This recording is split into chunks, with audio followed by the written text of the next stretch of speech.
dapat nga bang tulungan ang ating kamag-anak kung Oo. sa tingin nyo ay dapat ba silang tulungan? I-discern din po natin mabuti kasi baka minsan ang nangyayari po, imbes na kay Lord sila humingi, parang tayo na yung nagiging nila takbuhan.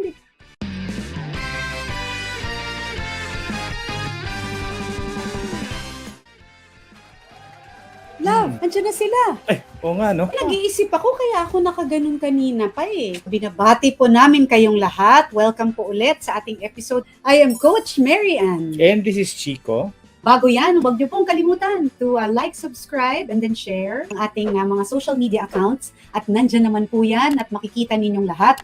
And gusto kong itanong kay Chico kung bakit siya nakaganon kanina, nag-iisip siya. Iniisip ko kung ano nga ba ang magandang paraan para mapag-usapan Okay. bilang pamilya, mag-anak. Ang topic natin kasi ngayon ay tutulong ba sa kamag-anak o hindi?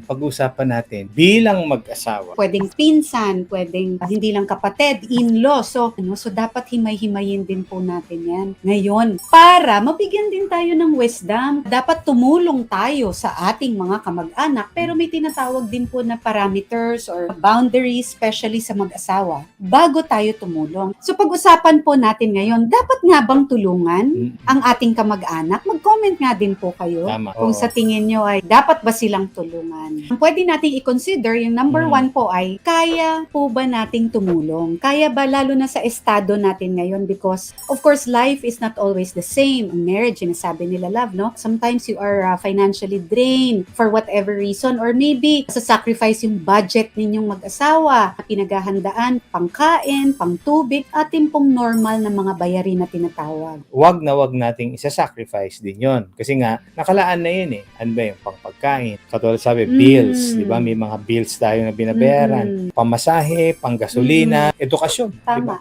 Hindi ka naman pwedeng dumukot sa edukasyon na o yung tuition fee ng anak ninyo. Pag-usapan po ninyo, again po mag-asawa po tayo dito, wala pong masamang tumulong, pero isaalang-alang po natin itong mga bagay na ito. Okay? So that's number one. Ang pangalawa ay hindi ba masasakripisyo ang budget para sa Mga bata. O kaya yung iba kasi mas mahal pa yung Mas bata na tuition, opo. Papasok pa lang yung anak mo ngayon. Sanay nga to si kamag-anak ABC. Tayo yung takbuhan. Siyempre ayaw naman natin ng tayo yung mga ngailangan. Paano yung baon ng mga anak natin? Minsan may mga project. So, yun yung tatamaan. Consider these things. Mababangga po ba siya sa ating pinaglalaanan para sa pamilya natin? Tama. Paano pa yung iba? Nag-iisip din ng long term. Elementary pa lang, iniisip na kung ano yung college tuition fee. Kasi pataas din ng pataas ang mga bagay-bagay. Yung mga anak natin, ano yung magiging impact nun if we decide to help our relatives. Consider po natin yun kung masasakripisyo ba ang ating sariling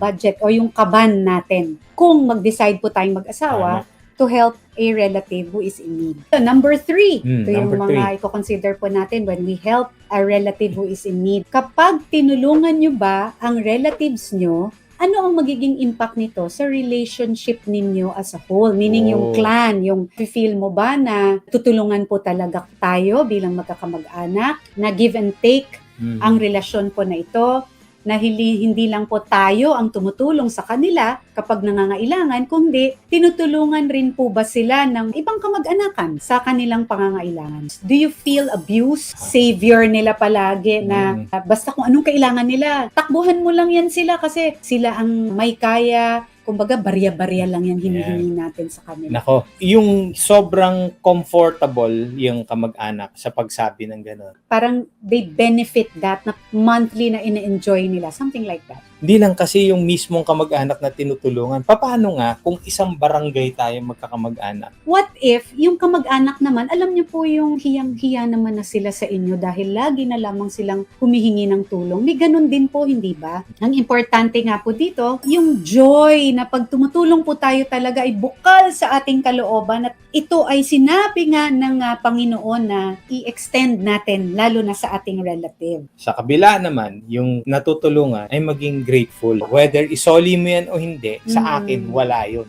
Pero nating ipa-feel guilty rin minsan. Huwag tayong tutulong ng hindi naman pala. Bukal, panunumbat.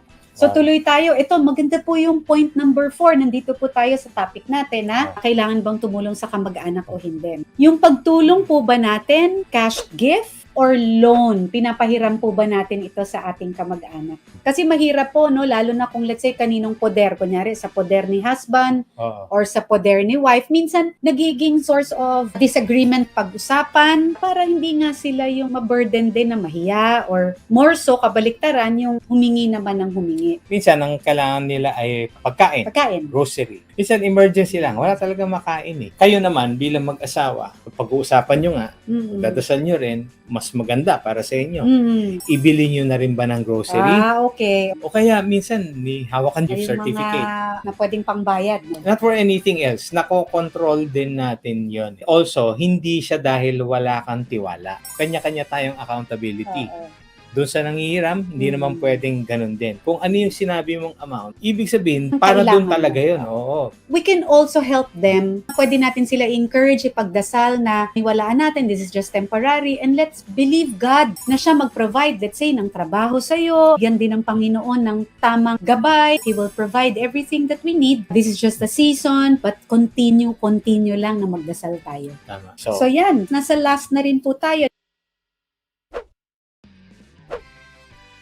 It's a 2-letter word, pero ang bigat niya, no? Mm. Yung pagsabi natin ng no is for the benefit and for our good. Hindi lang tayo, kundi tayo, lahat. Pati yung kamag-anak na who has been asking, di ba, for help. Lalo na kung wala tayong capability to help. Ang key po talaga dito is bago tayo mag-decide, tanungin po natin ang Panginoon para talagang malinaw at hindi po natin pag-umpisahan ng anumang diskusyon sa future, especially for our children. Ma-realize din natin, lalong-lalo na kung kayo ay able, ibig sabihin, physically, malakas pa, bata pa, Kaya pang mag-work. o yung mga kamag-anak, God will bless you. Believe God na siya ang sole provider. I don't believe as our Heavenly Father that He will allow His children to experience. Lalong-lalo na kung may mga anak, may mga babies. Tama po. Above all else, si God sovereign, hindi niya kayo pababayaan. So there, that's it for our episode. And see you again. Don't forget to like, subscribe ang ating mga social media account. Yep, Bye, everyone!